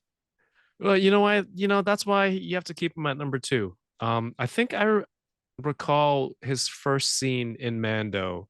I think I had it downloaded on Disney Plus, and I was on a road trip to New York with my family, and he just, you know, when his voice first comes through, you can't really tell it's him, right? But then, like, when he shows up as the pilot on screen, I was like, "Holy crap! Like, are you serious?" And I nudge my wife. I'm like, "Yo, it's Paul from Kim's," and she's like, "I don't know what you're talking about. Let me go back to sleep." I'm like, "Fine." And then, I just kept watching. Like, it was such a cool moment. It was such And a the cool moment. king of keeping secrets. Yeah. How many mayonnaise commercials has he filmed in the past few years? Right. He needs a new cover story, new alibi. Yeah, Maybe yeah. I'll write up a butter cover story. Or finally just get that mayonnaise contract that clearly he's ultimately been gunning for. Because if that's his go-to, Oh, Hellman's, somebody call him up. Let him be the face of mayonnaise. the That's face of mayonnaise. Oh my god. Um, but yeah, I'm sorry, the global face of mayonnaise. right. Um, yeah, and then I think Kim's kind of, I don't know how breakthrough Kim's was. I had no exposure to how it was received in America, but then like once it was on Netflix, right? Once they got up there, and I think Paul's kind of appearances on Star Wars kind of made it more, or maybe that's just what I heard. I I have think no from the experience American with it side, before that. I think it was like I certainly had been aware of a lot of Canadian things over the years, just Mhm. because I'm usually more plugged in. I'll talk red green. I'll talk all Oh, kinds of Canadian content that somehow filters its way out. oh wow. Uh, but I think certainly Schitt's Creek Mhm. uh made people more receptive to going, oh, other people are funny in other countries and are producing great things. Maybe Mhm. we need to find, maybe there's some other stuff to find. And certainly for executives who are looking for more things to import in. Yeah. And the fact is, comedy is comedy. It's universal. And if it's a well constructed comedy, you'll get over whatever minor cultural things and Mhm. differences that exist. And there aren't any.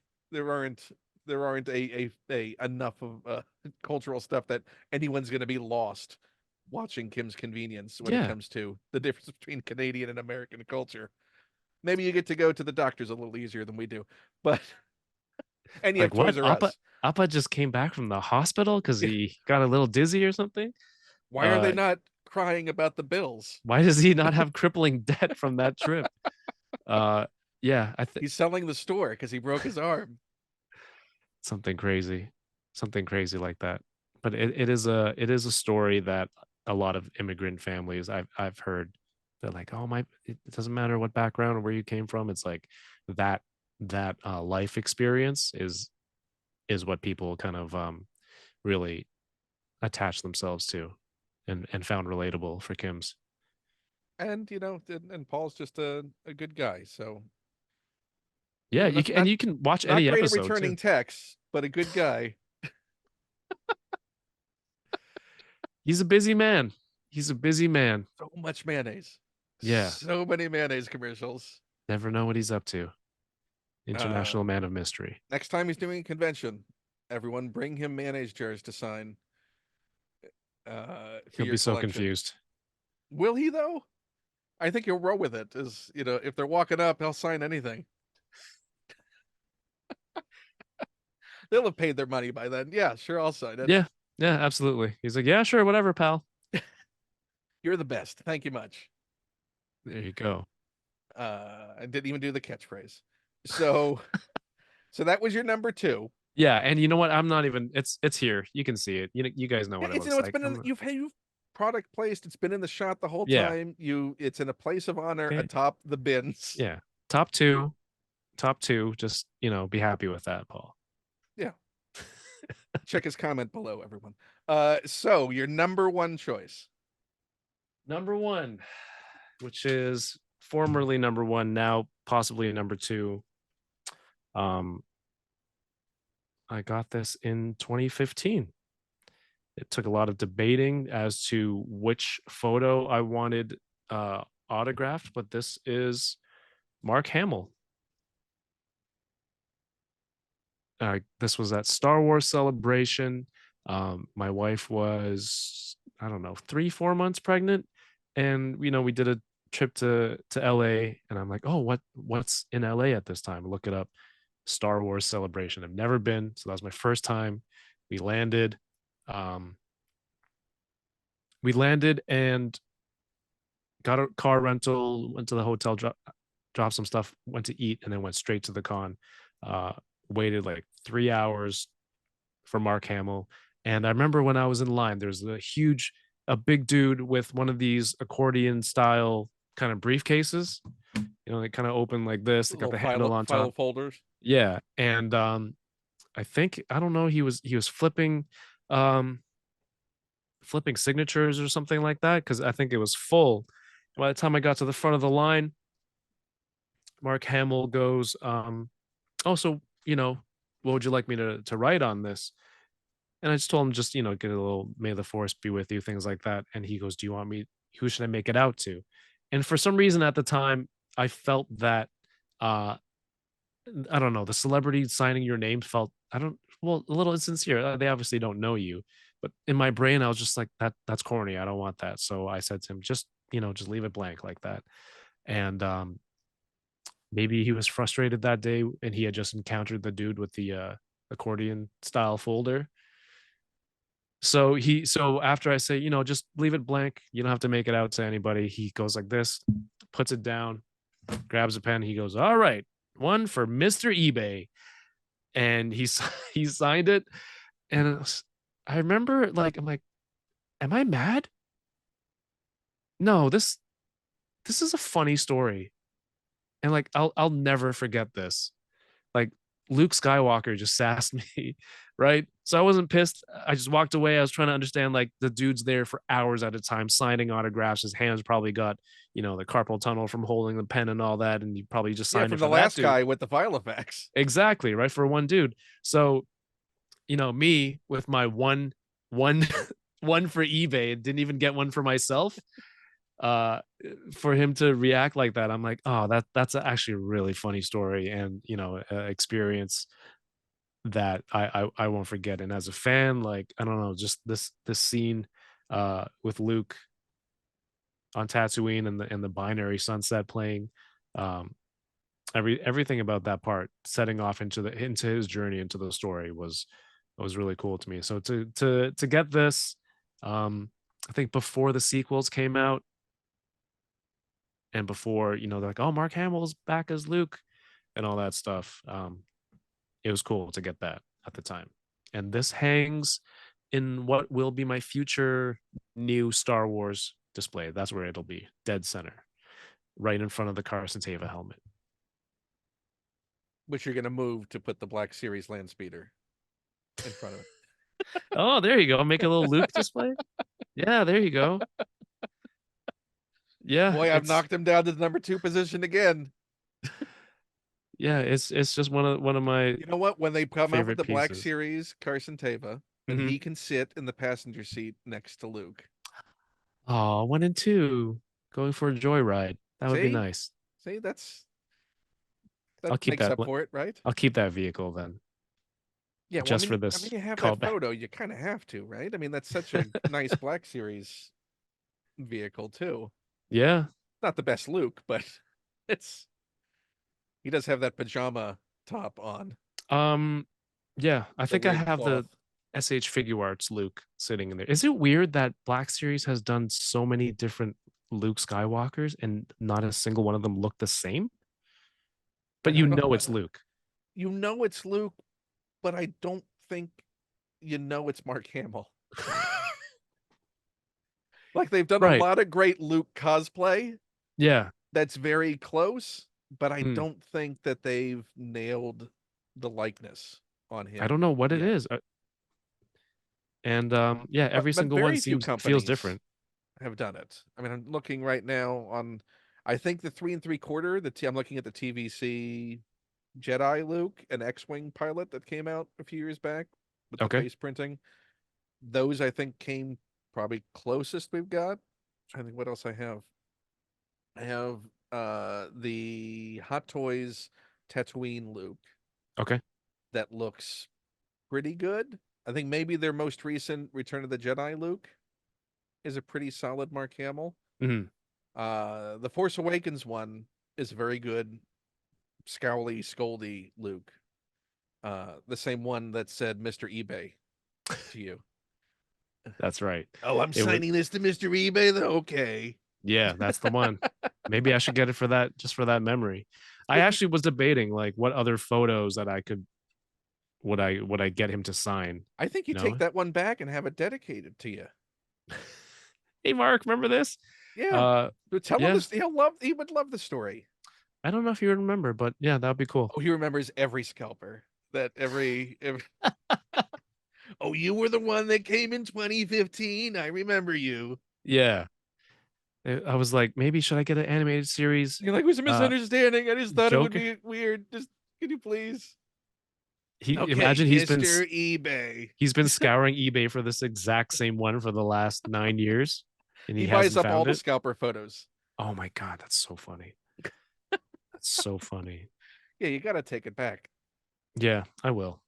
You know what? I absolutely would. I would bring it. I'd probably get like I've been doing like a signature series, which is just TBC uh on card of like getting the actors or actresses to sign the TVC figure card for a display.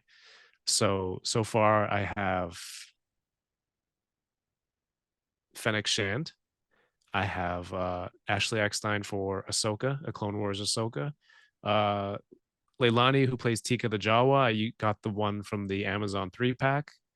Um, so if there's a chance Mark Hamill comes to Toronto or something like that, or SDCC, I'd probably do that and bring the frame with me and get a TVC Luke Well, you autographed. got a celebration next year. He might be at. Like you're heading out to that celebration. In Japan, yeah, I want to, just because Japan is awesome, and I want to go back. But if I do celebration, it would be one day, and the rest of the time would just be exploring more of Japan that I didn't get to the first time. For your signature series, who are the people you'd most like to get? Oh man, I wanted to get Ewan McGregor, and I wanted to get it at New York Comic Con. Um, I applied for press and I got a press pass for New York Comic Con. But at that point, the signatures were already uh, pre-sold and sold out months before, so Right. I missed that opportunity. But if he comes to Canada, that would be cool. Fan Expo in August, maybe. Now, what would you get? Which figure would you get him to sign? Because you have the more recent ones, but you could also get the carded with the Clone Wars armor in TVC too. Yeah, I don't know. That's a tough one. Um, that's a tough one. I might get the Kenobi series one with him in the blue, um, The the blue Tibidon station. robes. Yeah, and he's kind of like fugitive style. I think that one looks pretty cool. But I'd probably look for one that had a, I don't know, like a prequel card. I don't think there's that many out there. Uh, I think then I think maybe TVC released him in his Padawan Phantom Menace card, or just bring him the Phantom Menace figure from '99. Yeah, maybe. Or I can do. No, no, we'd have to find a proper, maybe even a photo, maybe even a photo. Did you That'd think be about the cool. Celebration figure? Yeah, but if I had a choice of Ewan McGregor Obi-Wan's, like Padawan look would not be It would be the an one Attack of that the I want. Clones mullet look, right? Uh the mullet? Yes. Yes, absolutely. You Absolutely. bring him the figure from Attack of the Clones, the one that was released in that line, that has him in the holding onto the droid on Coruscant, dangling over the traffic figure. Have you seen that one? No, That I has haven't. the little droid that he grips onto, Yeah, that and he's is flying. him in full dangling pose Oh my god. in action figure form. Oh, that's pretty cool. That'd be pretty funny. But I don't think I would. I mean, the amount of money they were asking. Have you noticed that at shows now, like an autograph is X price, but if you wanted to sign a toy or a prop, they add on like $20, $50. I've seen that they've started to do that, and I'm not sure why exactly. I don't know. Like if you get a regular autograph, I think it comes with maybe an 8x10 they have at the table. But if I want to bring, and it's not just Star Wars, I was looking at Power Rangers people, you want to sign a helmet or something. It's like, yeah, it's the same signature, but now there's an additional cost. And I don't know if that's to curb Mr. eBay's and Mrs. eBay's and all the people out there like But you the could do that bring by down the just resale saying, value. you could say every photo has to be dedicated, or, there are other ways to do that without bumping the price up on a certain category of thing. Yeah, Maybe it's the emotional stress of having to see bad figure versions of themselves all day long. it could be. It could be. Imagine some of the Lukes that you've seen if you'd walked up to Mark Hamill with those all day. Yeah. I don't know. I don't like that trend that I've been seeing lately. I It's mean, making it more difficult. maybe that's it. Maybe that's why we shouldn't have a Carson Teva figures. We don't want Paul to become that. We don't want him to be the guy that raises his prices on his figure. That's why Paul, keeping you humble. We're keeping you the nice guy that you are, not the guy that raises prices on Mr. and Mrs. eBay, coming in That's right. just wanting a signature on their Carson Teva Black Series figure. No, Paul's the best with his fans. Everywhere we go, he'll always take photos and stop and take time with them. It's it's uh it's cool to see, and in a way it's like, in the whatever small chance that someone's like, hey, at a toy con, are you toying around? Like, what are you doing in San Diego? Can I get a photo? I'm like, yeah, absolutely. Even though sometimes it's not like socially, I'm just like maybe not comfortable taking a photo with everybody. But when I see Paul doing it, it's like, hey man, people, they watch your content if they want to do it, um, something like that. I think I'm more open to it now, so it's definitely trying to learn a little bit from him too. Yeah, I mean, and you can see, anyone who watches any of his live streams, uh, knows how down to earth and humble and, uh, just as human as the rest of us when opening things up or putting batteries in things. Yep. The struggle It's is very, real for all of us. Is all I'm saying. yeah. Yeah, 100%. He's just a regular collector with too many Amazon Who boxes. who dearly loves ketchup potato chips and a big shill for mayonnaise. There you go. Just just the biggest of all. But yeah, no, it's. I hope he gets his figure. I hope this is the year. Otherwise, there's some conspiracy. Something's happening. It Some seems deliberate, doesn't it? at a certain point when when you'll give the character a Black Series helmet, but not an action figure after this many years, something's a little weird. It's yep, definitely seems intentional. Maybe when the Carson Teva movie comes out, then finally we'll get it. If that's what it takes. If Yeah. that's what it takes. Now you have seven. Would he be the eighth hot toy that you get? I don't know. I don't know. Um I didn't get the bust. Uh I don't think I've ever been in that unique position where I love there's only I'm been three things. He's gotten that. He's got the micro squadron, right? The micro galaxy. is is that Is that's not even out out? yet, is it? Right. So he's I don't know getting if they that. have. So the Yeah. only two things that are out for him. That's not true. He is in my Monopoly board game, Star Wars Monopoly. He's one of the characters. Is he a Uh piece in it? no, he's one of the He's a square. That spots. doesn't count. He's a square. It It's his doesn't photo. count unless you can Um move him around the board and I have a bunch of Topps autograph cards. So, in in physical collectible format, toy format. yeah, I don't know. Do I want a toy of somebody I know?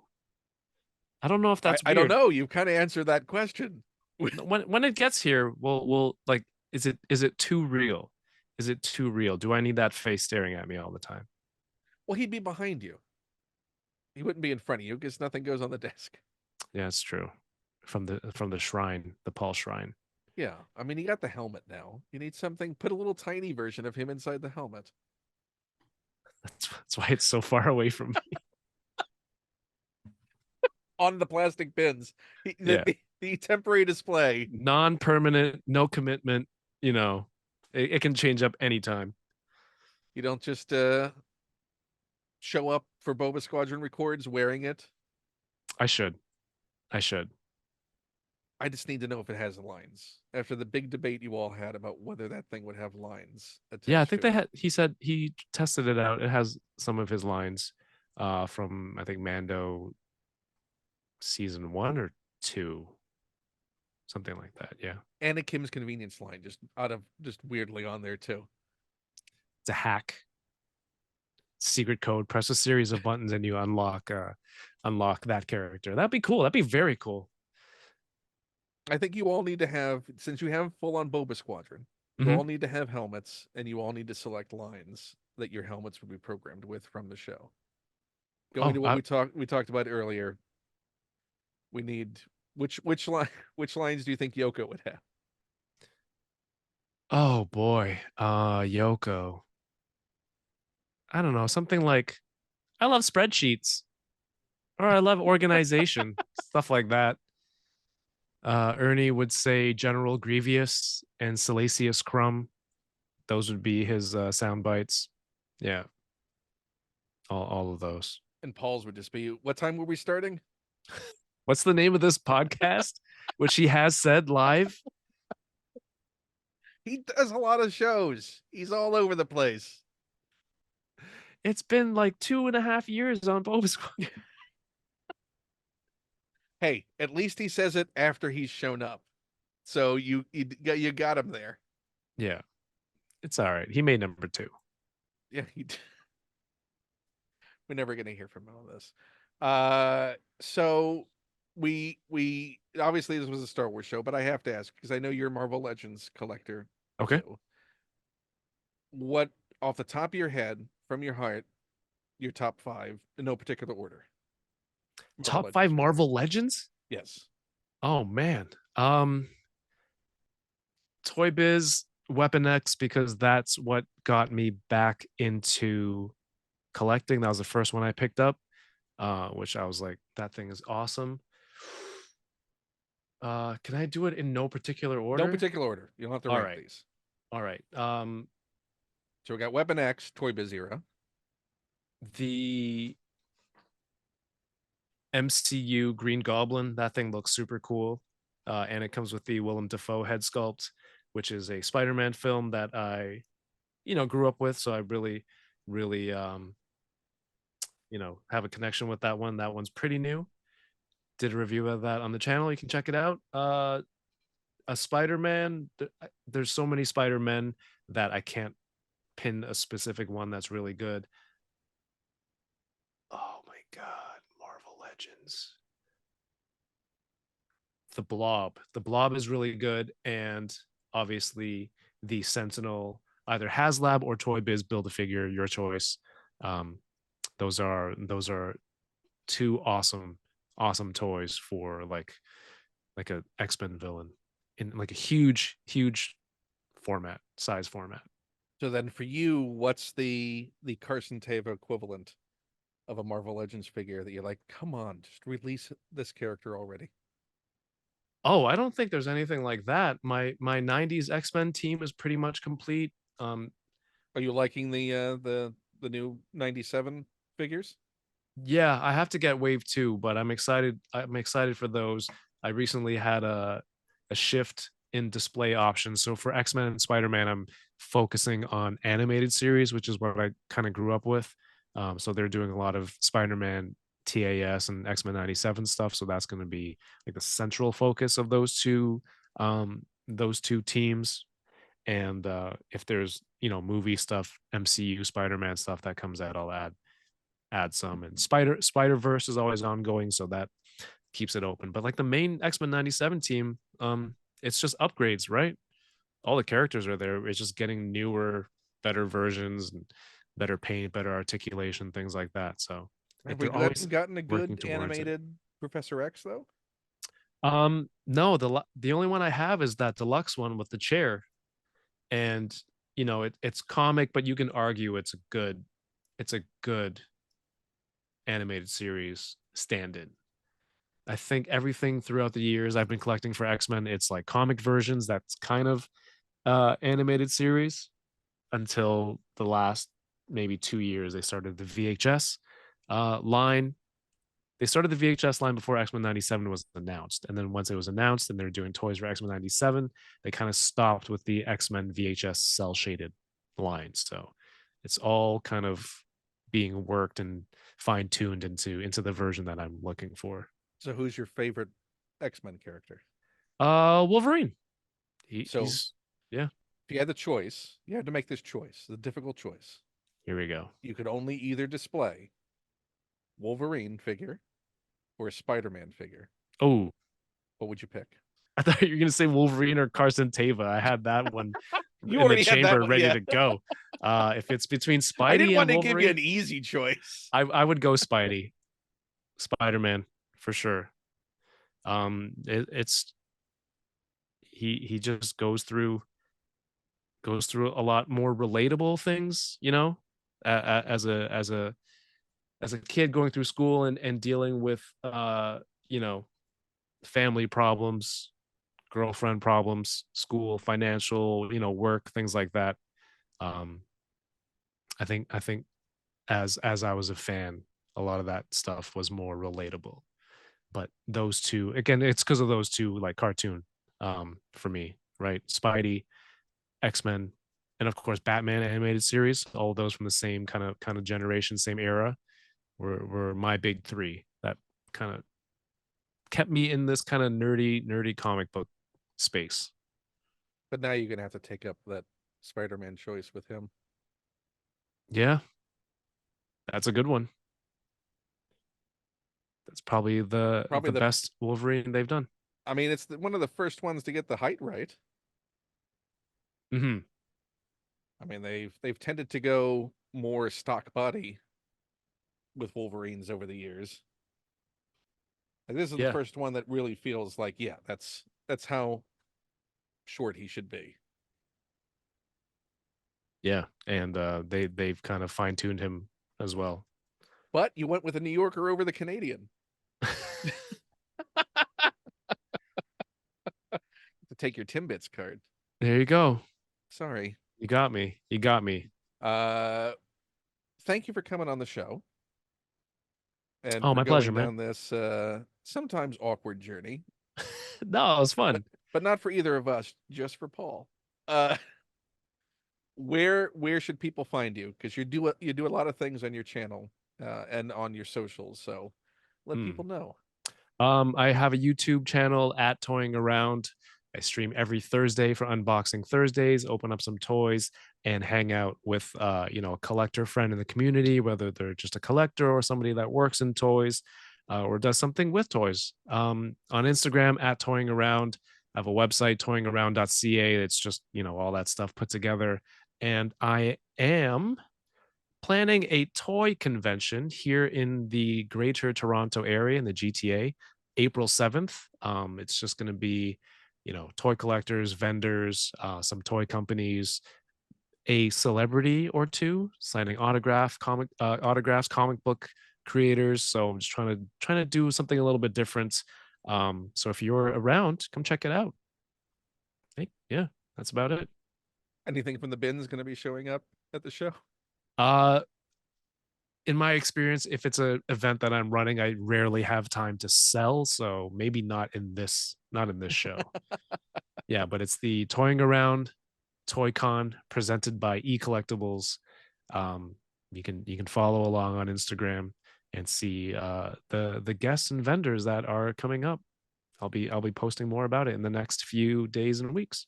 Well, I hope anyone who's able to goes and they come up and ask you for an autograph, but not a personalized one. And yeah, I want to thank everyone for watching the show, for hitting like, subscribe, all the things that people say you should do. You can find links down below to my Patreon, patreon.com/Ken Plume. That's a good place to support me. You can also go buy The Art of DuckTales, which is still available. Go get that book. There's more information about where to find additional stuff for that on my Patreon. Sadly, The Art of the Venture Brothers seems to be wholly out of print, so you can't find that. Sorry. But there might be some new fun things coming up in the future in regards to that. So you'll have to stick around and see what comes up. I don't know. I don't know much of anything that I can say. So thank you all for watching. And thank you, Kevin, for being on the show. And now this is the point where we awkwardly wave to everyone until I press stop on the file. And oh, hey, how much? How much Say bye, Mark. is there a buy it now on that? I don't know what my eBay login is, so no, so no. I can't believe you didn't sell that yet. Jeez. Oh, bye, everybody. May the force be with you. There we go.